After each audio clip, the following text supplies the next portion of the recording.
Irmãos e irmãs, continuamos hoje a ouvir no Evangelho o ensinamento de Jesus no discurso das parábolas, que já vem nos acompanhando há alguns domingos.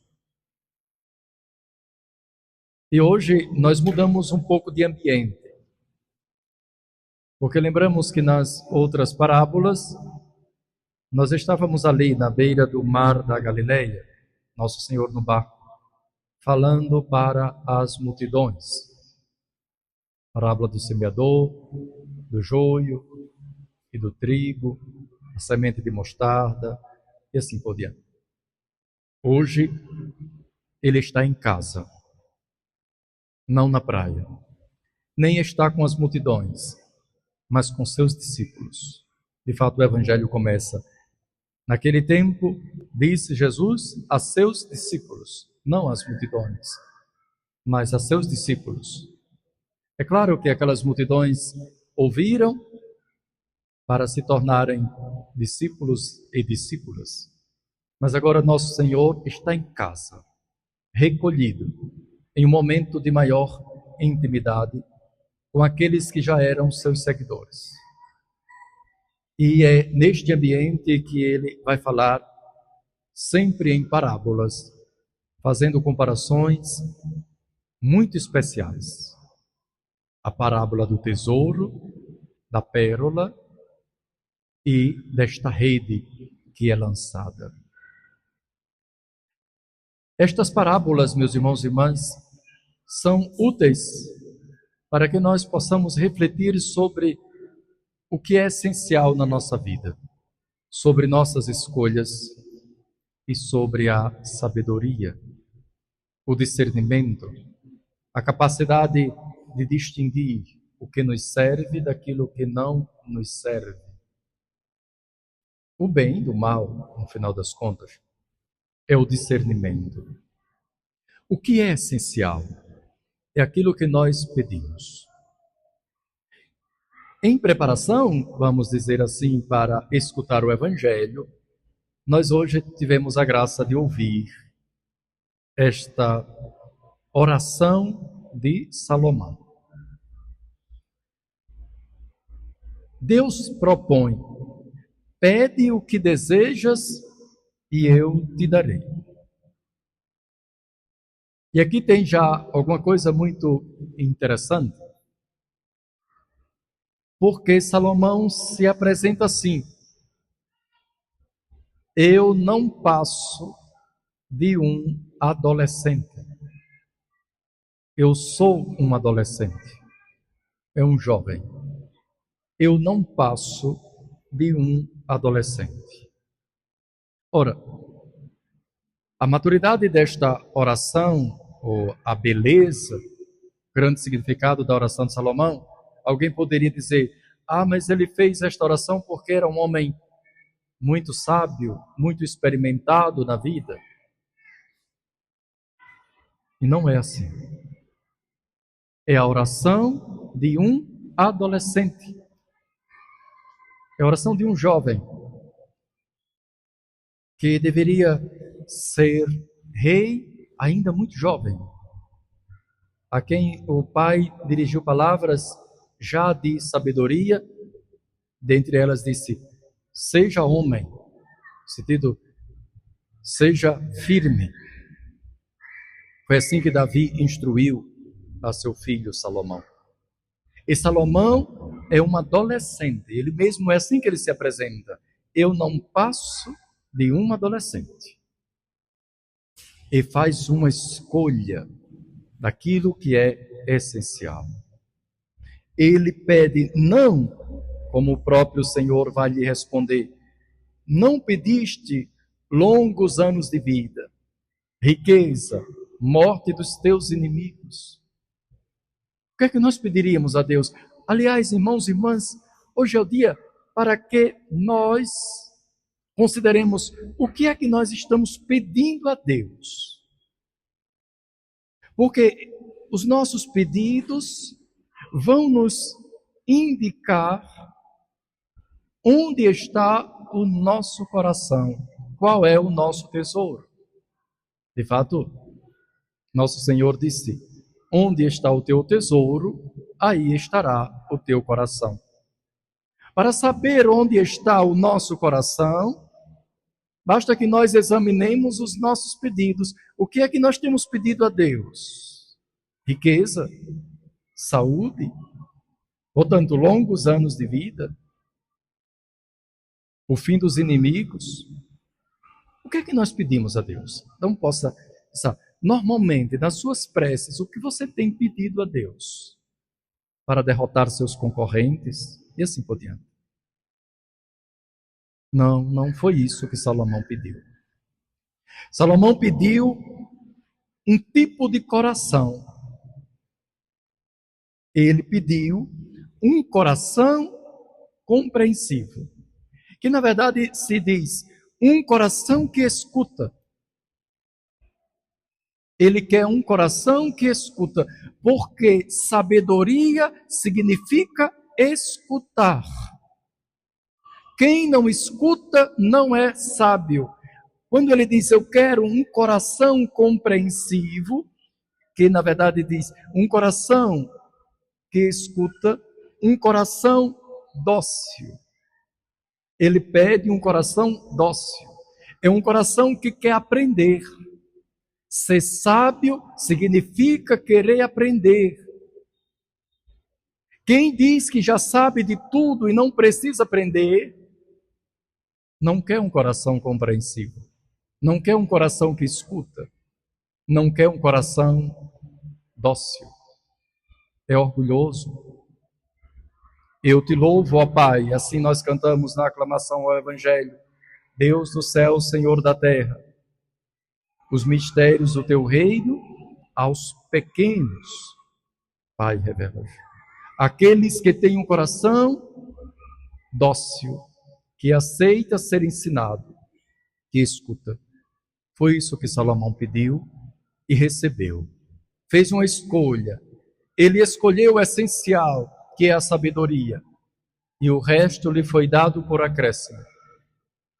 Em outra ocasião, de fato, nosso Senhor também diz: buscai o reino de Deus e a sua justiça, e tudo mais será dado por acréscimo. Irmãos e irmãs, se nós fizermos essa escolha essencial do dom de Deus, da sabedoria de Deus, tudo nos é dado por acréscimo. Quem, ao contrário, se inventa de escolher o mundo no lugar de Deus, perde Deus e o mundo. Mas quem tem coragem de decidir por Deus, ganha Deus e o mundo, porque ganha a capacidade, que é essa sabedoria, de saber lidar com o mundo, de fazer o que nós pedimos na oração inicial desta missa de hoje, que nós possamos usar de tal modo os bens temporais, que possamos, por eles, chegar ao céu. Essencialmente foi isso que pedimos na oração inicial da missa de hoje. Mas qualquer pessoa, sem exceção, não tem uma só. Isso é uma regra que é geral. Essa sim é geral. Uma só pessoa que tenha escolhido o mundo no lugar de Deus, uma só pessoa não existe que não tenha sido abandonada pelo mundo. Então, nós até somos livres, irmãos e irmãs, para escolher o mundo. Mas nós deveremos saber que ele vai nos abandonar. Quem escolheu a saúde no lugar de Deus deve saber que a saúde vai lhe abandonar, mais cedo ou mais tarde. Quem escolheu a riqueza no lugar de Deus deve saber que a riqueza vai lhe abandonar, mais cedo ou mais tarde.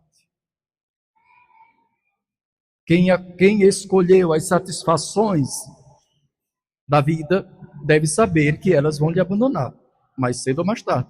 Isso aqui é uma lei geral. Não tem um que escape. Quem escolheu estas coisas deve saber que escolheu, mas será abandonado por estas coisas, sem exceção. Esta é a regra geral. Portanto, nós precisamos fazer uma escolha do que é essencial. E assim nós jamais seremos abandonados. Quando nós cuidamos da nossa vida terrena, sabendo dos seus limites, elas concorrem para o nosso bem. Sabemos que tudo contribui para o bem daqueles que amam a Deus, daqueles que são chamados para a salvação. Então, tudo contribui para o bem dos que amam a Deus, desde que eles amem a Deus. Quando nós amamos a Deus, tudo contribui para o nosso bem. Quando nós não amamos a Deus, tudo, na verdade, se volta contra nós, não por iniciativa de Deus, nem por culpa destas mesmas coisas, mas é porque nós pedimos às coisas o que as coisas não podem nos dar. É uma insensatez, ou seja, é falta de sabedoria, é não ter escutado a realidade, é não ter um coração dócil e compreensivo, saber que o coração humano jamais será feliz por causa dos bens que possui. Jamais. Você está pedindo a uma coisa o que ela não tem condições de lhe dar. E é por isso que causa tanto desgosto, tristeza, e aumenta a busca insaciável destas coisas. Portanto, a culpa nem é das coisas, e menos ainda de Deus. É de quem chamou um objeto de Deus sem que ele seja Deus. Quem vive para essas realidades terrenas sem se lembrar de Deus, transforma essas realidades em ídolos. E a idolatria cobra um preço altíssimo, o sacrifício da própria vida. O que nós estamos buscando? O que é passageiro ou o que é essencial? Assim, irmãos e irmãs, agora nós compreendemos as parábolas do reino dos céus, que fala de pérola, de tesouro e de uma rede. Nós deveremos considerar, em primeiro lugar, como nós tratamos esse tesouro. E aqui, mais do que explicar, porque está muito claro, é preciso sempre pedir para refletir. Observemos o que acontece quando um homem encontra o tesouro escondido. A primeira coisa, cheio de alegria, ele vai, vende todos os seus bens e compra aquele campo. O mais importante de tudo aqui é esse cheio de alegria. Não é um tormento, não é uma renúncia dolorosa, mas é por causa do tesouro que ele vai receber. Portanto, cheio de alegria, ele vende tudo. Assim também o comprador de pérolas, cheio de alegria, ele vende os seus bens e compra aquela pérola com alegria. Portanto, nós aqui precisamos saber quanto o reino de Deus está presente em nossa vida e com que alegria nós renunciamos às coisas por ele. Mas para isso, é preciso que nós nos perguntemos: o que estamos dispostos a vender por este reino? Vender nesse caso significa a renunciar. E não é uma questão como se fosse uma espécie de moralismo, não se trata disso. É que cada um deve olhar a sua vida e deve perguntar assim: quanto prejuízo a sua fé já lhe causou? O tamanho do seu amor por Jesus é do tamanho da medida do prejuízo que a fé já lhe causou. Se a fé não lhe causou nenhum prejuízo, você não tem fé. Se o amor a Jesus Cristo não lhe causou nenhum prejuízo, você não ama. Ou melhor, você ama do tamanho do prejuízo que ele lhe causou. Uma fé verdadeira e um amor verdadeiro por Jesus Cristo nos causam prejuízo. Vamos falar para a juventude. Se você ainda não perdeu nenhum amigo por causa da fé, você não tem fé. Se você não abandonou ainda algumas companhias, veja, se você não abandonou nenhuma companhia por causa do seu amor a Jesus Cristo, você não tem fé. Se você não deixou nenhuma diversão por causa de Jesus Cristo, você não ama Jesus. Se você não deixou nenhum jogo por causa da missa, você não ama Jesus. Simples assim. Se você nunca deixou nada, nem ninguém, nada, por causa de Jesus Cristo, você não ama Jesus. Ele lhe serve como consolo de consciência. Quando sobra um tempo, eu venho à missa. Quando me causa alguma satisfação, eu venho à missa. Mas se vir à missa me causa algum dano, como o insulto de um professor, o riso de um colega, a irritação de um parente, o abandono de alguma companhia. Se isso não acontece, meus irmãos e irmãs, é porque nós não estamos dispostos a amar nosso Senhor, a vender este terreno. O reino dos céus é como uma rede que é lançada e pesca todo tipo de peixe. E o sábio deve escolher os que prestam dos que não prestam. Sentam-se e recolhem os peixes bons em cestos e jogam fora os que não prestam. Se você nunca jogou nada fora por causa de Jesus, você não tem sabedoria. Não é possível. Nós não somos pescadores, mas vamos falar de redes.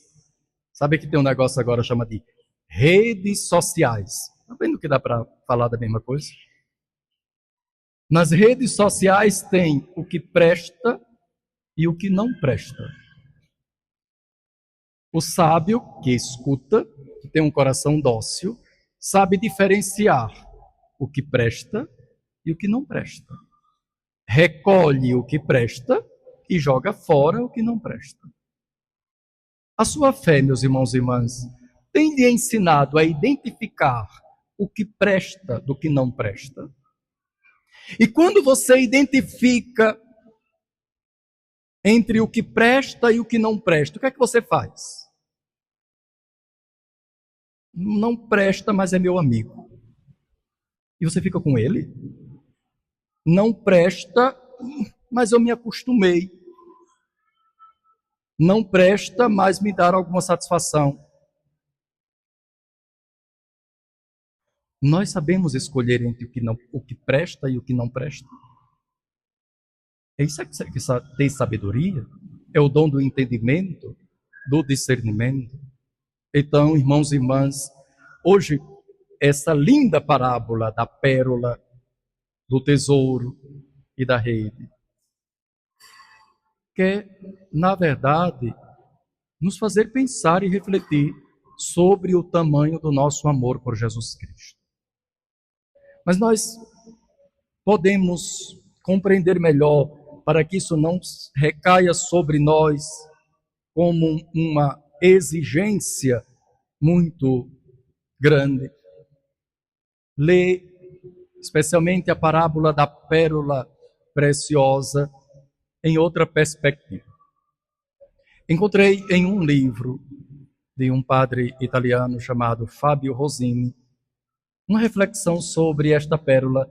Daquele dia em diante, a minha visão sobre o Evangelho mudou completamente. Eu nem deveria, portanto, ter dedicado tanto tempo à primeira parte, porque essa segunda nem precisa ser longa, mas é mais importante do que foi dito até agora. Nosso Senhor disse assim: o que eu vos fiz, fazei também vós. Às vezes, como agora eu acabei de fazer, nós lemos, e é mais normal que seja assim,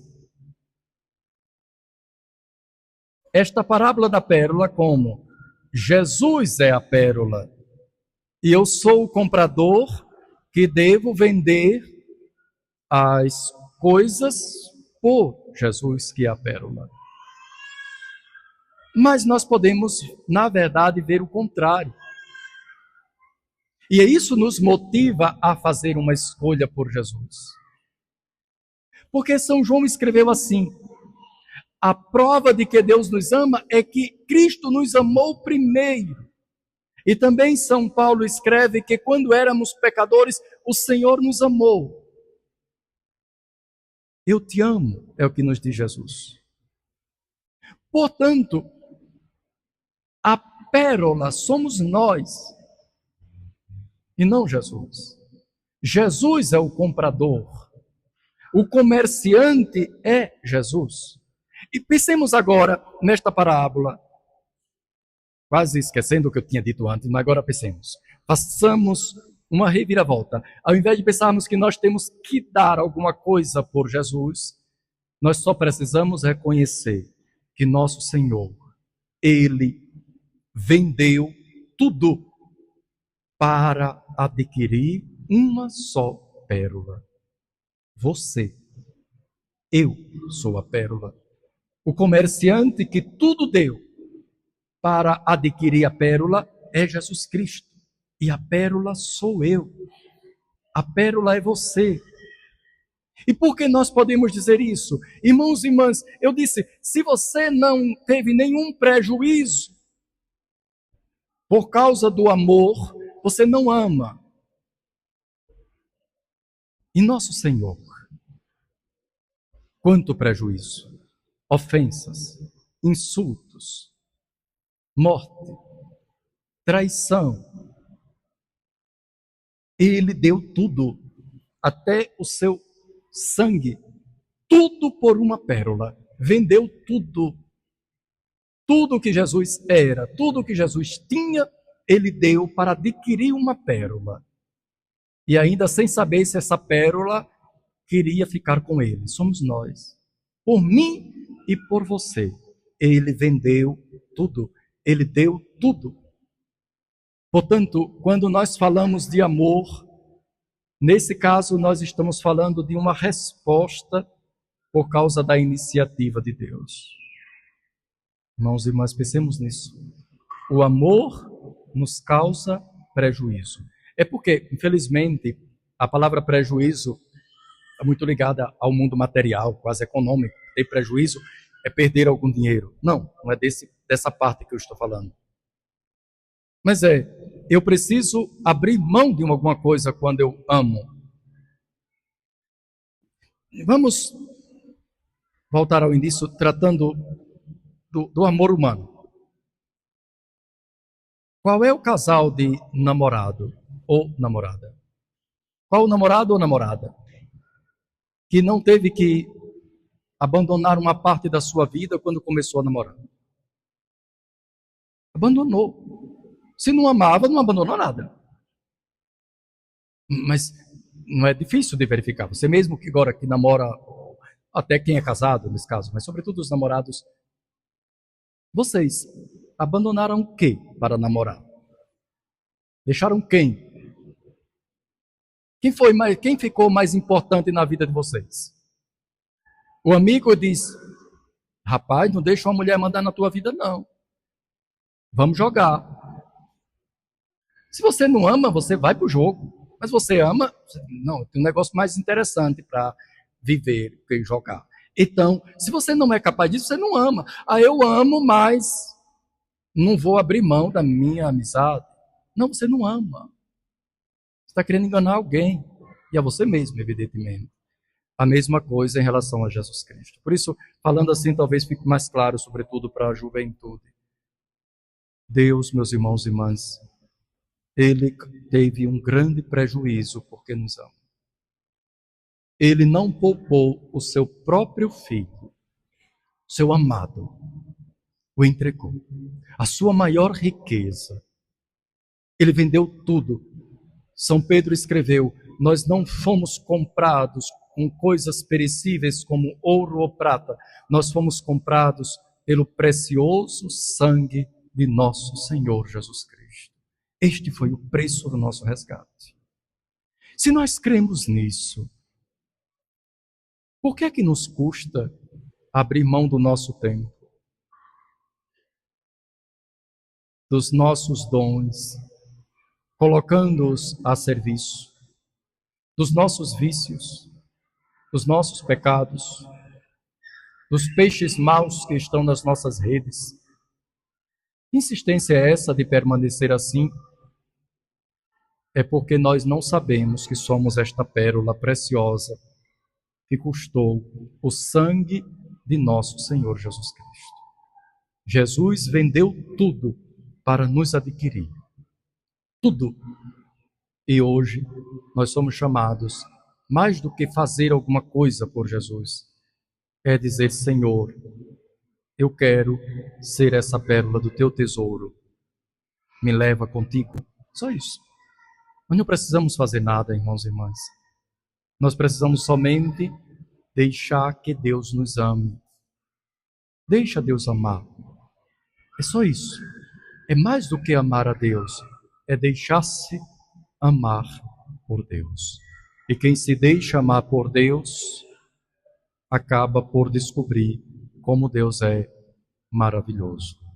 E assim é capaz de tudo deixar para adquirir o reino dos céus, com sabedoria, porque é isso que o Senhor quer hoje nos dar. Louvado seja nosso Senhor Jesus Cristo.